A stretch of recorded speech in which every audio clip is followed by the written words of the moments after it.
On today's show, Bradley Beal gets bought out and signs with the Clippers. Why the Clippers might actually be worse with Beal. What comes next for the Suns after the buyout, plus Summer League disappointments. It's all coming up right here at Locked On NBA. When that final buzzer rings, you know it's time for Locked On NBA Game Night. All the post-game reactions to every game across the league, every single night, with insights only the hosts at Locked On can provide. It's the true NBA fans' one stop for all the action. Every game, every night. It's Locked On NBA Game Night. Tipping off now. What's up and welcome to another edition of Locked On NBA. I'm your host, Jackson Gatlin, also host of Locked On Rockets right here on the Locked On Podcast Network, your team every single day. And joining me is my partner in crime, the host of Locked On Heat, David Ramil. David, the Bradley Beal buyout saga is over and the Clippers might be contenders. They might also be a lot worse this next season with Bradley Beal. We're going to get into all of that and more on today's show. We'll talk about what's next for the Phoenix Suns. We'll also take a look at Summer League disappointments. We've heard about the standouts. Who are some of the letdowns of Summer League so far? We got a lot to get into on today's show. First, we want to thank you for making Locked On NBA your first listen each and every day. Today's episode is brought to you by Monarch Money.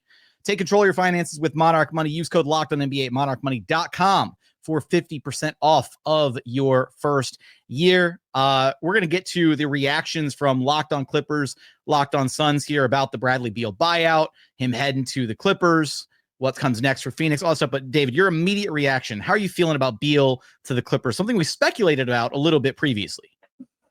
I think it's a good move.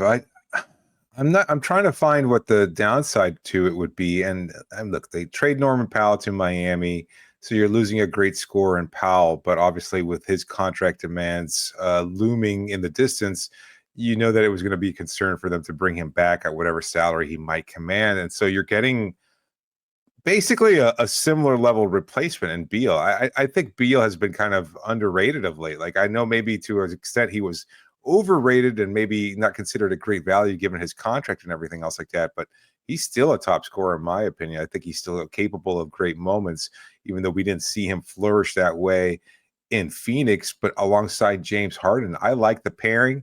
I think there's going to be issues in terms of what they can bring defensively between him and Harden, but as far as the offense is concerned, you're not going to be missing much, and I think there's enough else defensively around him in that starting lineup and on the bench that could really complement what it is that Beal can bring to the table. So I think it's a great move, honestly. I think it's a great way of shoring up that team and finding a way to bring in another quality veteran on a relatively cheap deal. I've got some reservations about the addition, but let's go out to Locked On Clippers first, hear their reaction to it. Well, it's official. After several days of anticipation, Bradley Beal is an LA Clipper. The news coming out this morning that he reached a buyout with the Phoenix Suns. They're going to stretch his contract over the next couple of years, and he is signing with the Clippers for 2 years, $11 million. Immediately, this gives the Clippers their Norman Powell replacement.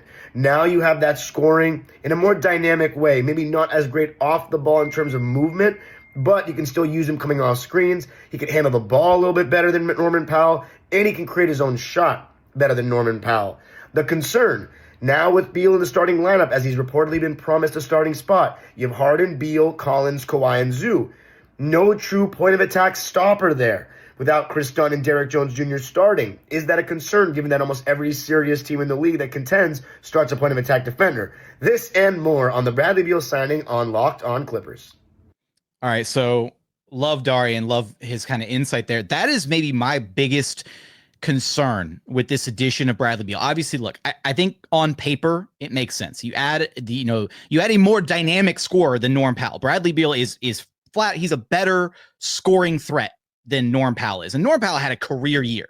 And now you have Bradley Beal, who's he's on one of these prove it contracts, right? Where it's like it's a 1+1. It's a chance for him to say, hey, I'm not washed, guys. Maybe I'm not worth a max anymore with a no trade clause, but I am worth more than this $11 million contract the Clippers signed me to.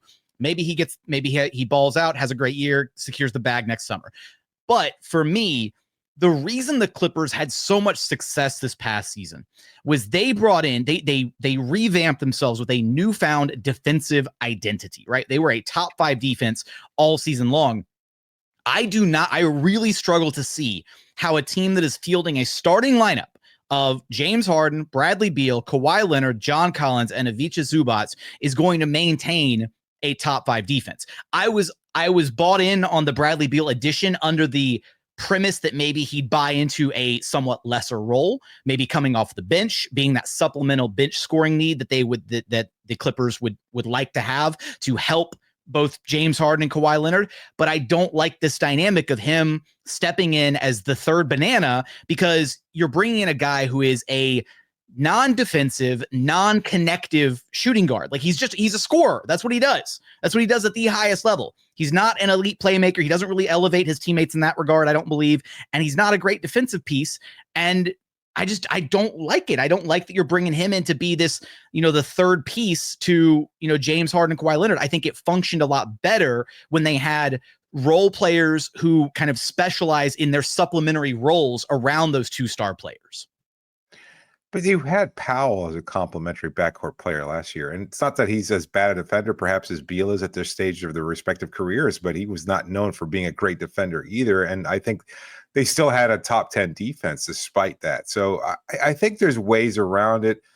I think I understand the concerns, but I think they'll be able to be just good enough offensively. And I think they have enough around them defensively where they can still find. I mean, Zubac is a great defender. Kawhi, even at this stage, still a great defender.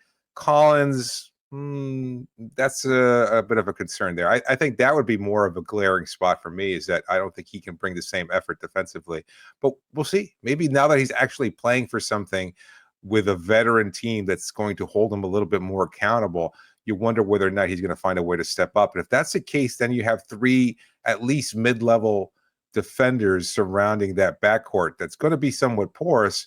But I think you can still afford to give up that and still be able to mix and match other players off the bench, whether it's a Dunn or a Derrick Jones Jr. or someone else that's going to be able to find a way to bring something defensively that they might be lacking in that starting lineup. And there's ways around it. I trust Ty Lue also to be able to figure it out and try to get the most out of these older players, because that's how his career has kind of worked out so well, is that he's able to connect with these older players and get them to buy into his system approach. So I think we're going to see a turnaround. And look, given the fact that Beal is on that 1-year prove-it deal, I think he has to show that he can at least be acceptable defensively. Not great. He's never been that, and he never will, but at least be able to hold his own at this stage of his career if he wants to be able to translate that into a more lucrative deal down the road. All right, so then gut check right now. If this is the projected starting lineup, right? If this is the starting lineup on opening night, and presumably the starting lineup for a majority of the Clippers season, do they finish as a top 5 defense? Yes or no? I'm going to go with yes. I'm a believer. I think they can get it done. The question mark for me is obviously Kawhi. He's a linchpin of what they can do. For sure. And how many games has he played this season? They were able to withstand that last year. But again, if anything, that kind of shows Lue's strength as a coach and able to get everybody else. And yes, they did have some great support and Dunn and others on that roster. But I still think that they'll be able to find a way to pull it out. I think Lopez is still going to be able to contribute in that end off the bench. So there's enough there, I think, where they can still play a quality defense and find different ways of stacking the rotation so that there's not going to be any kind of glaring weaknesses for too long a time that they're not going to find some way to compensate for. Coming up, what's next for the Phoenix Suns after the Bradley Beal buyout? Is there another move on the horizon for Phoenix? We're going to get there in just one moment. First, today's episode is brought to you by OpenPhone. Look, if you're running a business, you know that every single missed call is money left on the table. Think about the last time that you had an urgent need, maybe for a plumber or a different service provider. If the first person didn't answer, did you wait around? Probably not. You moved on. That's why you need OpenPhone. OpenPhone is the #1 business phone system built to streamline and scale your customer communications, all from an app or on your phone or your computer. OpenPhone lets you manage your business calls and texts from a single app. They have a shared inbox feature that is a total game changer. Your team team can jump into any conversation instantly without missing a beat. And OpenPhone is offering our listeners 20% off your first 6 months at openphone.com/lockedonnba. That's openphone.com/lockedonnba. openphone.com/lockedonnba. And if you have existing numbers with another service, OpenPhone will port them over at no extra charge. OpenPhone, no missed calls, no missed customers.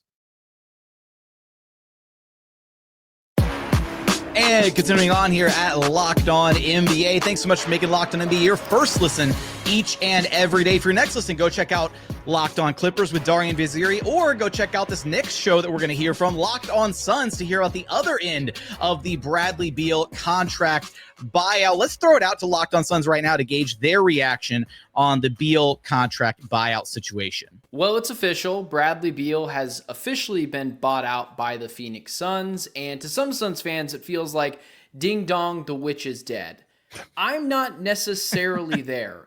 I'm still on the boat of a Bradley Beal buyout doesn't make a whole lot of sense without a corresponding move coming for the Phoenix Suns. I'm not saying it's someone big, but maybe someone in the mid-level exception tier where you could bring him in and help you win this year. This season is about showing Devin Booker that you are a competent team that could potentially make the playoffs and give a team a run for their money. So for that reason, I don't understand something that could have been an expiring contract next year and you're done with it, potentially getting off of him, or instead now making this a multi-year issue where you're going to give Bradley Beal $20 million a year. You're basically talking about next year looking at free agents and being like, well, you're out of that running because $20 million to Bradley Beal is already allocated there. That kind of hurts a bit.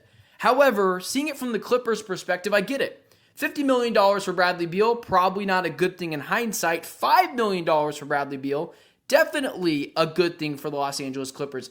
Kind of recreating Norman Powell in the aggregate, especially if you can get a guy like Chris Paul to go along with Bradley Beal. Then it starts to make a lot of sense. So a little head scratching for the Phoenix Suns, but I definitely get it from the perspective of the Clippers, who's still a good offensive player.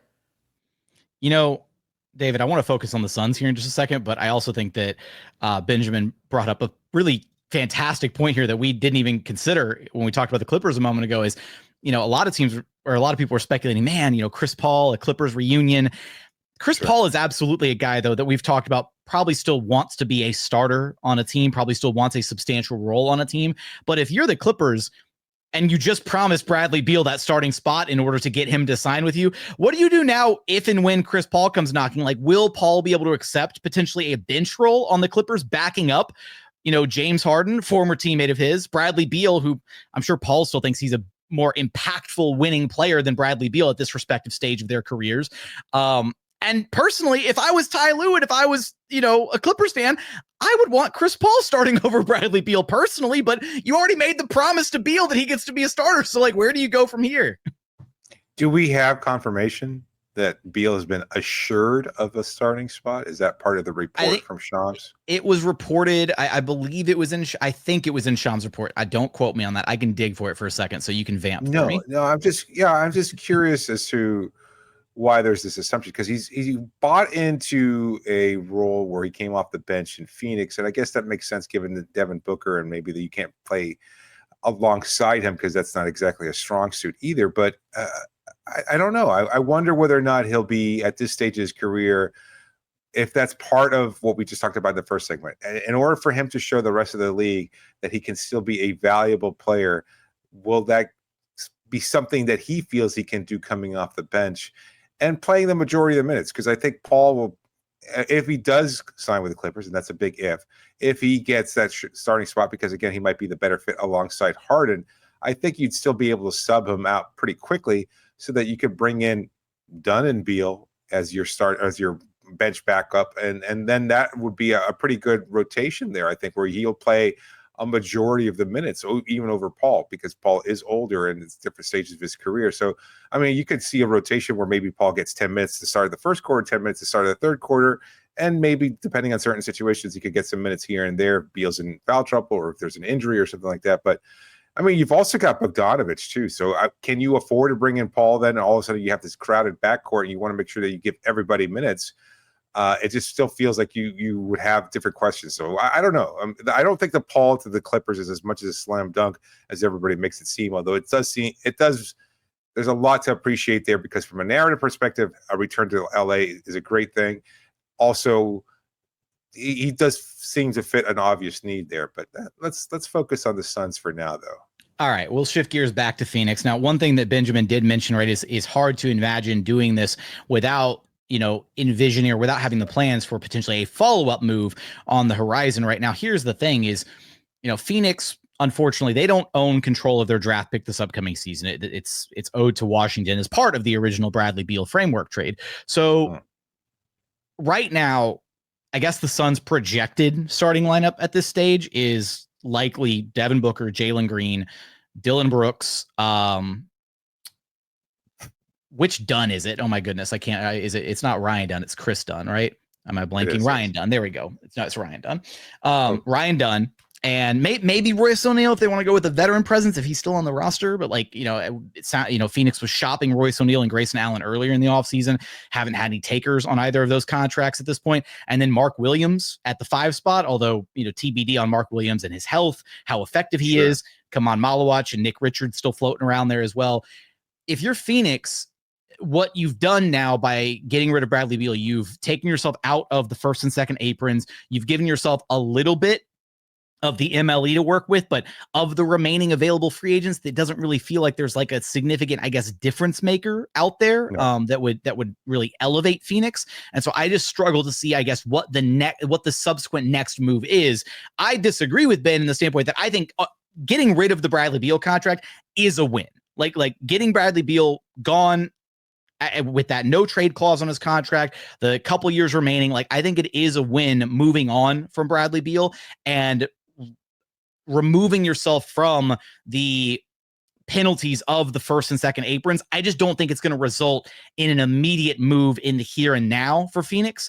I think what it does is it just gives them that future flexibility to try and continue to retool this roster specifically around now Devin Booker and I guess Jalen Green moving forward to see what they can do in unfortunately a very crowded Western Conference. That's kind of thing is, Phoenix has no incentive to tank or be bad this upcoming season.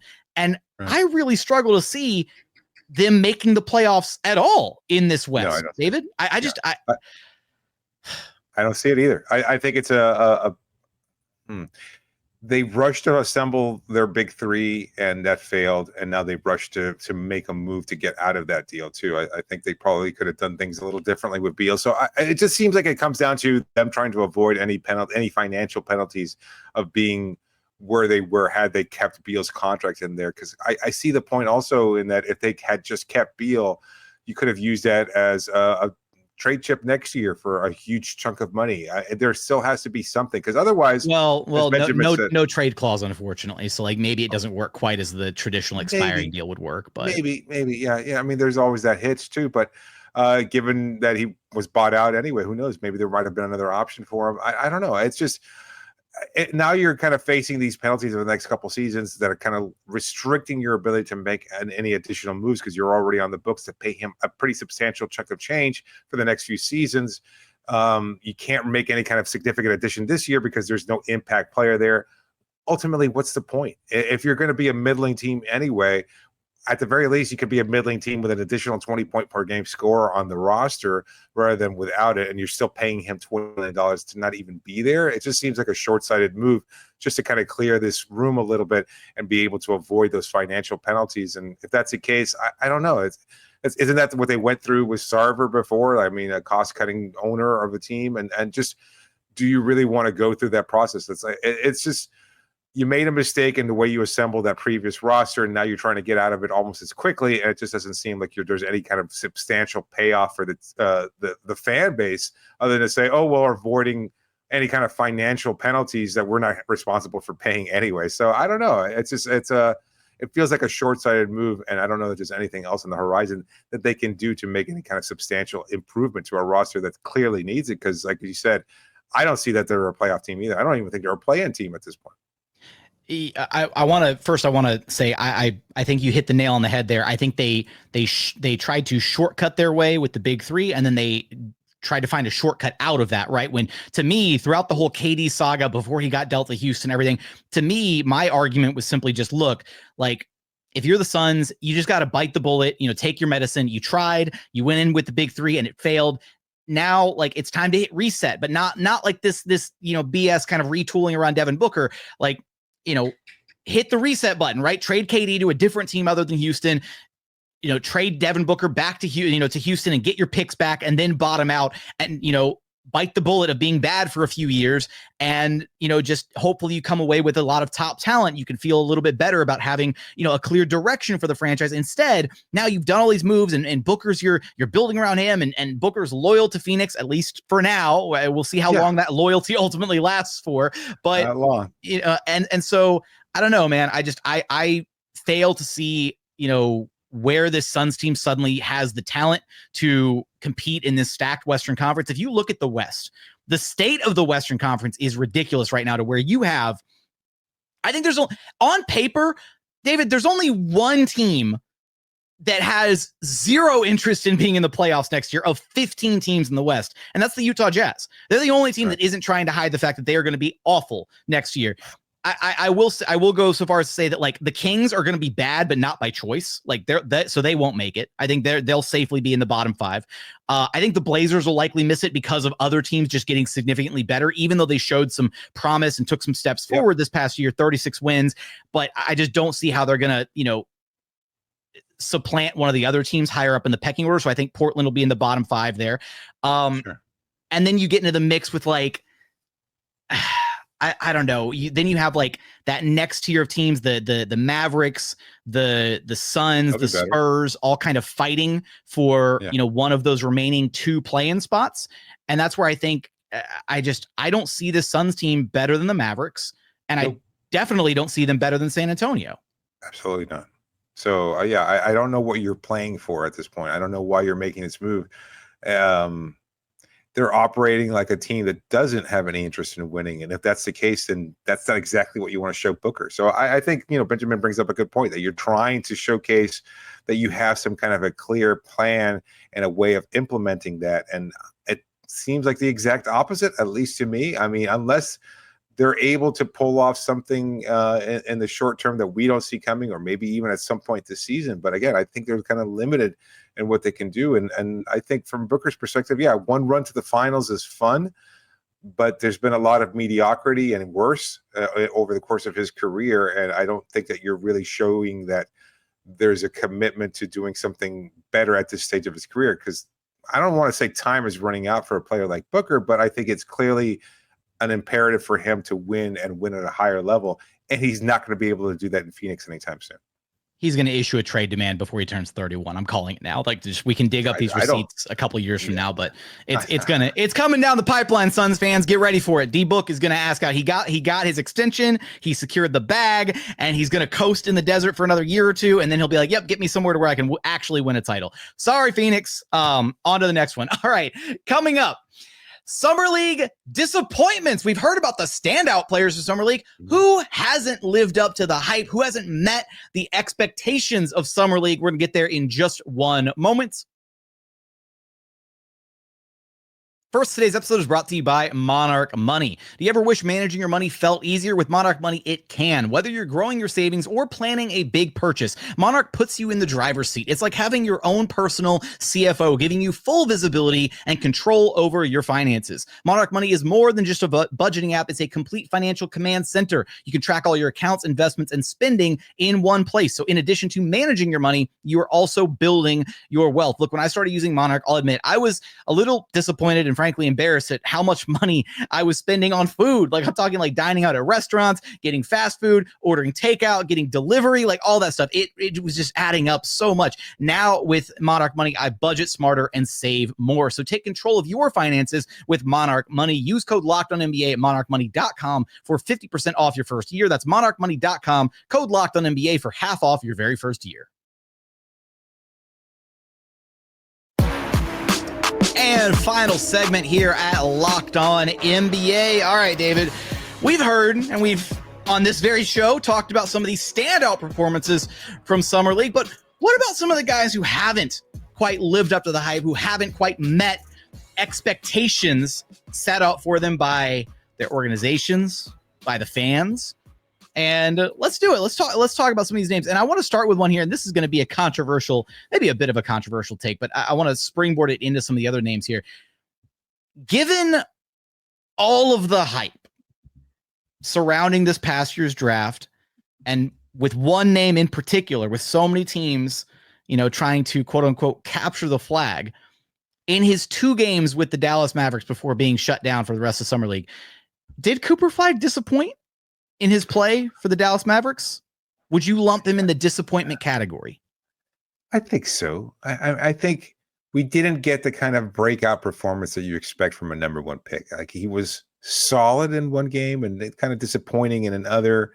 You just didn't really see as much as you want to. And then all of a sudden he gets shut down before you can really showcase what he's capable of. And I know it's going to be a learning process. He might not be your typical number 1 pick because he's going to have to adapt to a new role. It's not like he's going to be able to go. This is a Mavericks team that, at least from what we can tell, and just we were talking about in the previous segment, is probably among that group of teams that envisions themselves as a playoff team. They've got Anthony Davis, they've got Kyrie Irving, they've got enough on that roster to complement what Flagg can do, so that it's not necessarily about Flagg. He's not the number 1 pick going to a team that desperately needs a number 1 pick type talent. And at the same time, if you're going to invest a number 1 pick in a player like that, you want him to at least be able to showcase what he's capable of. And I don't think we got that opportunity in Summer League. So I also see a trend that's, kind of a concern that as a top talent player, all of a sudden you're getting shut down after just a couple of games. And I know that it's Summer League, but the NBA invests so much time and has all these penalties in place for teams that rest players on the national schedule, and because of TV and fans and everything else being disappointed because they can't see star player X because they're in the middle of some kind of rest or rehab or something along those lines. They do the same thing in Summer League. Like, Summer League has turned into that kind of all-inclusive event where you have fans from all over the country traveling to Las Vegas to put up with the city of Las Vegas to see, let's be honest, fairly mediocre basketball, but also to see some of these big names that have just been drafted or are playing in Summer League. And all of a sudden they go there, they're traveling from all over, and they see Flagg for a weekend, and then after that shut him down. I think that's kind of doing a disservice to the fans, and you just want to be able to see what this player is capable of. I understand. Look, there's always going to be a risk of injury, and you want to mitigate that as much as possible, hence why they shut him down in the first place. But it feels like he probably could safely play more without any. I mean, you could get injured traveling on a team plane. You could get injured walking out of his luxury hotel room. There's always that potential. At the same time, I just think that he should have been out there playing a little bit more, especially being a number 1 pick and having as much fame attached to his name already. You want to be able to see what he's capable of at this stage, because who knows what his role is going to be like during the regular season. It's probably not going to be the same opportunity. This would have been a much better one for him to showcase what he's capable of. I want to take a moment to be like the old man yells at the cloud meme really quickly. Nice. Like, that's my job. Well, like, my thing is, I hate that we overuse the word generational. I feel like that word got thrown around a lot coming into this past draft cycle, and that I saw that word thrown around a bit talking about Cooper Flagg. Oh, he's a generational prospect. He's going to be this, that, and I can't believe the Mavericks lucked into him right after losing another generational prospect in Luka Doncic. We need to stop using the word generational to describe every guy who might be like a consensus number 1 overall pick. Great, you're a consensus number 1 overall pick. I don't think Cooper Flagg is going to be generational. He's not. Wemby is generational. When's the last time we saw a Wemby? Like, the Wembys don't grow on trees, right? Cooper Flags, there's a few different Cooper Flags floating around out there, right? Like, there's a few different guys that are very capable of a lot of the same things that Cooper Flagg does on a basketball court. And don't get me wrong, I think he's going to have a fantastic NBA career, even though he struggled in these couple, Summer League games. One game you showed some of the defensive chops, but the offense wasn't quite there. You're getting locked up by Bronny James. Next game you come out, you put up 31, but like, on so efficiency, you missed some free throws. Like, you weren't as effective maybe on the defensive side of the ball in that game. Like, I don't know. I'm with you though. I don't think he necessarily lived up to all the way up to the hype of a number 1 draft pick. So I think he does firmly slot into maybe the disappointment category for the purposes of this thought exercise. I will say, just so that people don't think that I'm like just bashing on other players, I'm gonna go Houston based here for a moment. I think that Reed Sheppard is disappointed. He played 2 Summer League games, And there are so many expectations being placed on Reed Sheppard going into next season for the Rockets, their championship aspirations after trading for KD, Reed being basically a non-factor in his rookie year, losing his role a quarter of the season into Aaron Holiday. And this summer league should have been an opportunity for Reed to maybe put to rest some of the fears, some of the concerns that Rockets fans have with him and his role going into next season. And at least for me personally, those fears and concerns are still there. In fact, they might be slightly amplified because after 1 year of play with an NBA squad, being in a strength and conditioning program, working on your game, since the offseason began for Houston after losing to the Warriors in 7 games in the playoffs, like I expected Reed to go in there and look and play like the best player on the floor. That should be the expectation for year 2 players coming back into summer league for their second stint. And he was the best player on the floor against the Clippers, albeit on pretty poor efficiency. And then in game 2, he got completely clamped by the Pistons. And that just can't happen. Like you can't be a non-factor in a game. And not only was he a non-factor, he was a detriment to the Rockets. He turned the ball over a ton. He was inefficient offensively. It was not a good showing. And then they shut him down. So it's not like he even gets a redemption game after that to come back and be like, no, guys, it was just a one-off. I'm so sorry. And so I think I'm firmly disappointed with Reed Sheppard's summer league performance. We talked about this last week, and I made the comparison then, and I'll make it now too. Just covering Miami and Khalil Ware, a second-year player, the expectation was for him to be dominant. He struggled in the California Classic. He struggled in the first game in Las Vegas, and not until his head coach made an appearance and spoke to local media and said he needs to improve his professionalism. A seldom used tactic from Eric Spoelstra to call out a player individually using the media. And how did Ware respond? 21 points in the next game, 21 points in the following game after that. Sometimes you just need an extra kick. Sheppard isn't getting that. And I sympathize with you because it's just, for a second-year player, you need to be able to showcase, I keep using that word, you need to be able to highlight what you're capable of. And you've learned it. You've been part of, as you said, the system for a year. You should understand how to dominate guys that are on the fringes of the NBA. And I know they're playing with a little bit more effort and intensity because they're spot in the league isn't as assured perhaps, but you were drafted for a reason. You've got that talent. You've got the ability that made you a top talent, a top pick in the draft. You should be able to dominate in these games. And we certainly didn't see that from Sheppard. Next name that I have here that I made sure that I wanted to highlight, disappointingly so, because I actually kind of like this kid coming out.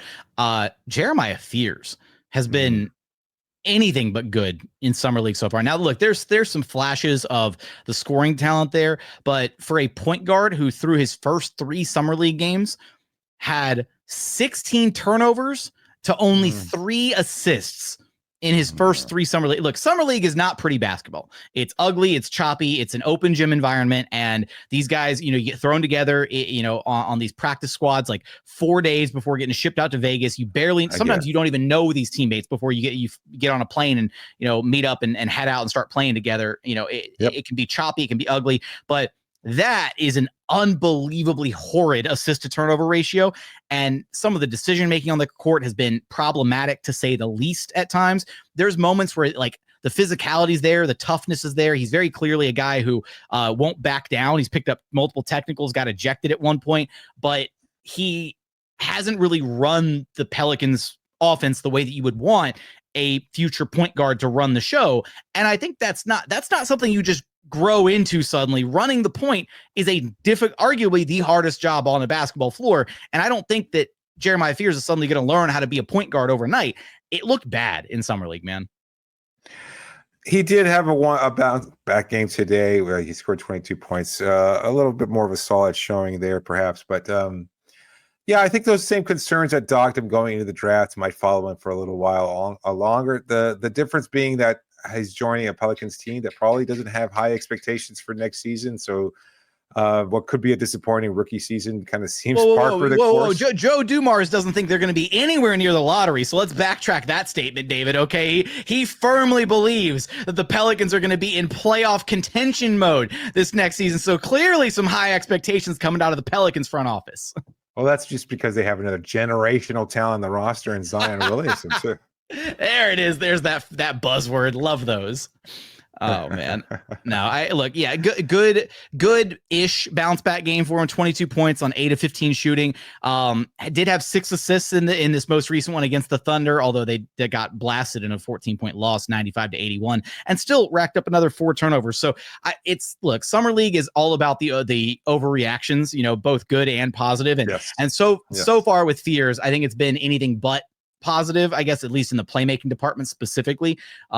And for a point guard that you draft in the top 10, you'd hope that he'd be a little bit more put together than that. I got one more name here for you, and I don't know if this one's fair, but I am disappointed that we literally only got to see one game out of Ace Bailey, and he wasn't even good in the one game that he did play, unfortunately. Yeah. Like, getting shut down with an injury, in Summer League is disappointing, of course, and you hope the best for him moving forward. But at the same time, with all of the hoopla surrounding Ace Bailey, pre-draft and then the actual draft and then going to a team that he didn't want to play for, and then the one game that he does play, they barely scrape by in a win against the 76ers. He puts up 8 points on 3 of 13 shooting.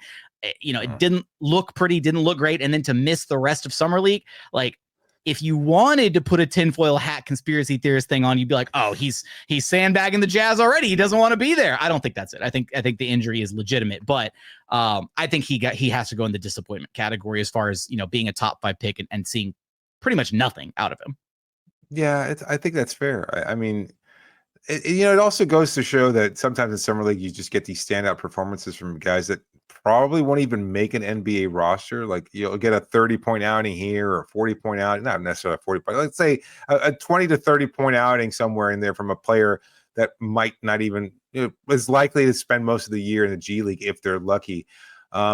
Just different sorts of pressure for these guys because, again, they're not assured of a spot on the roster. With a guy like Bailey, maybe he just doesn't recognize any sense of urgency, and then coupled that with the injury, he's not necessarily going to show out in the way that you might expect him to. But it does set a bad precedent. At least, certainly, I think even for non-Jazz fans, kind of leaves a bad taste in your mouth watching a kid who had such a fantastic college career and had such high expectations going to league, and then kind of lays an egg in his one outing there. So you'd like to see more of these players in the future. And I wonder, again, if this is a growing trend for a significant summer event in Summer League, and whether or not we're going to just see this more often, because you just don't want to see random player X who's going to be spending time with the Sioux Falls Skyforce putting up these 30-point games, and you're never going to see them. This is all about highlighting your draft picks and about building the NBA game with the next generation of talent, whether they're generational or not.